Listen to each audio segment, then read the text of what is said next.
भारत अनेक छोटी बड़ी रियासतों से बना एक ऐसा देश जिसे अपना वजूद बनाने में कई लड़ाइयों को लड़ना पड़ा।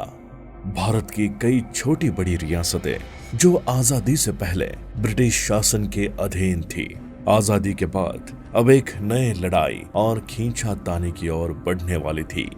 जैसलमेर, उदयपुर, धौलपुर, भोपाल, ये बड़ी बड़ी रियासतें आखिर कैसे भारत में विलय हुई, कैसे आधे राजस्थान को पाकिस्तान में जाने से बचाया गया और पाकिस्तान किन किन रियासतों को अपनी ओर खींचने में सफल हुआ, आइए जानते हैं ये पूरी दास्तान। ये बात तब की है जब एक तरफ लोग आजादी को लेकर आंदोलन कर रहे थे, तो वहीं दूसरी तरफ भारत और पाकिस्तान के बंटवारे को लेकर हड़कंप मचा हुआ था।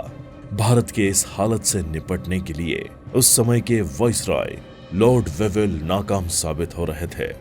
इसलिए 12 फरवरी 1947 में भारत के नए वाइसरॉय लुईस माउंटबेटन को बनाकर भेजा गया।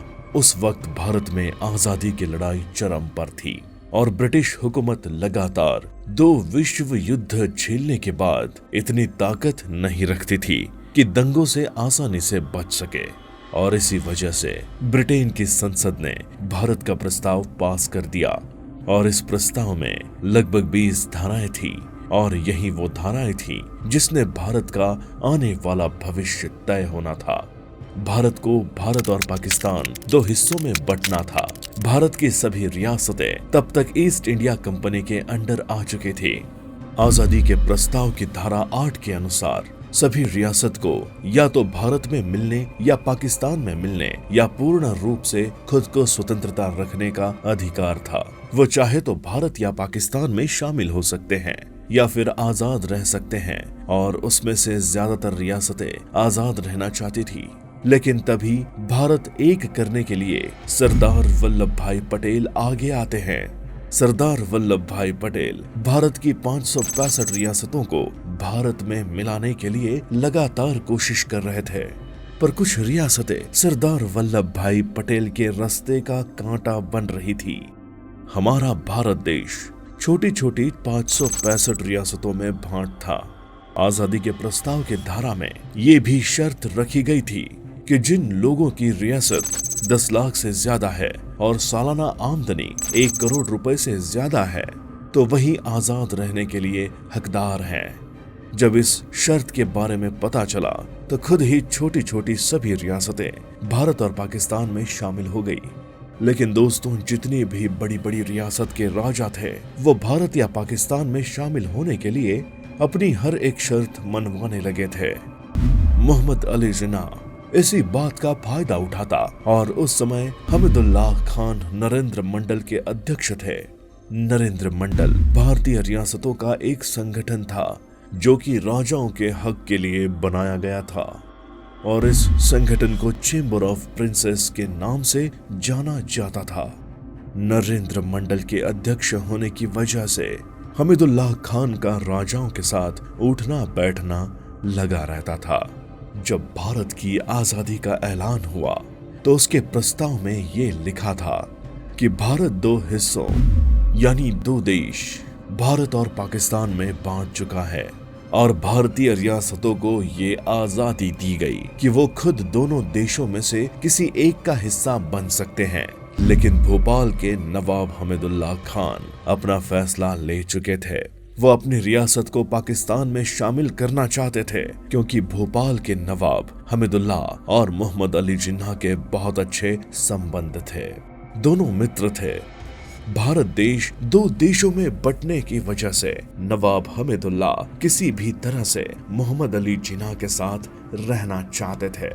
लेकिन दोस्तों, ये हो पाना बहुत ही मुश्किल था क्योंकि पाकिस्तान और भोपाल के बीच 5 राजस्थानी रियासतें आती थी।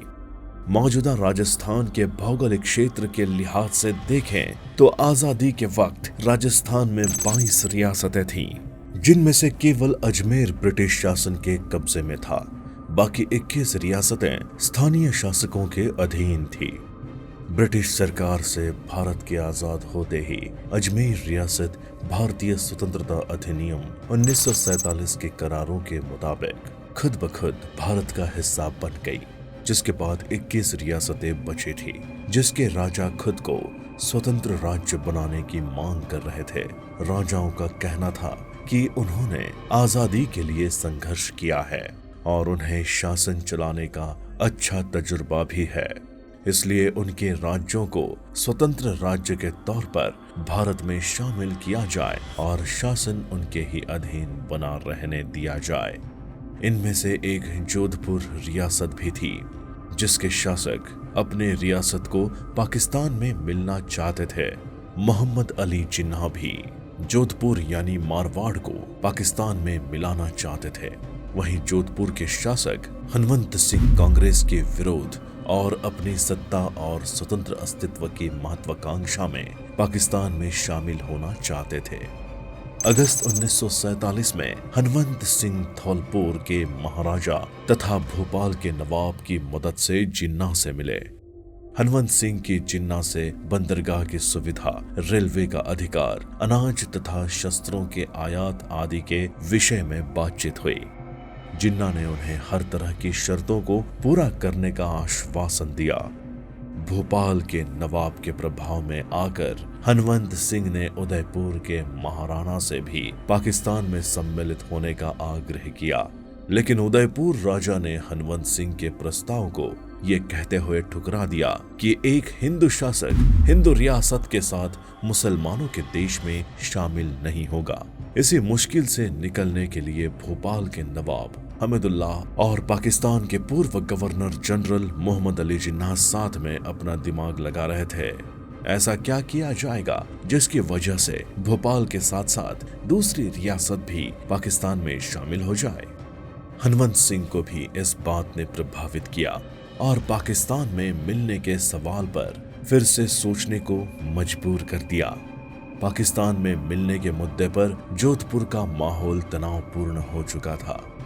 जोधपुर के ज्यादातर जागीरदार और जनता पाकिस्तान में शामिल होने के खिलाफ थे।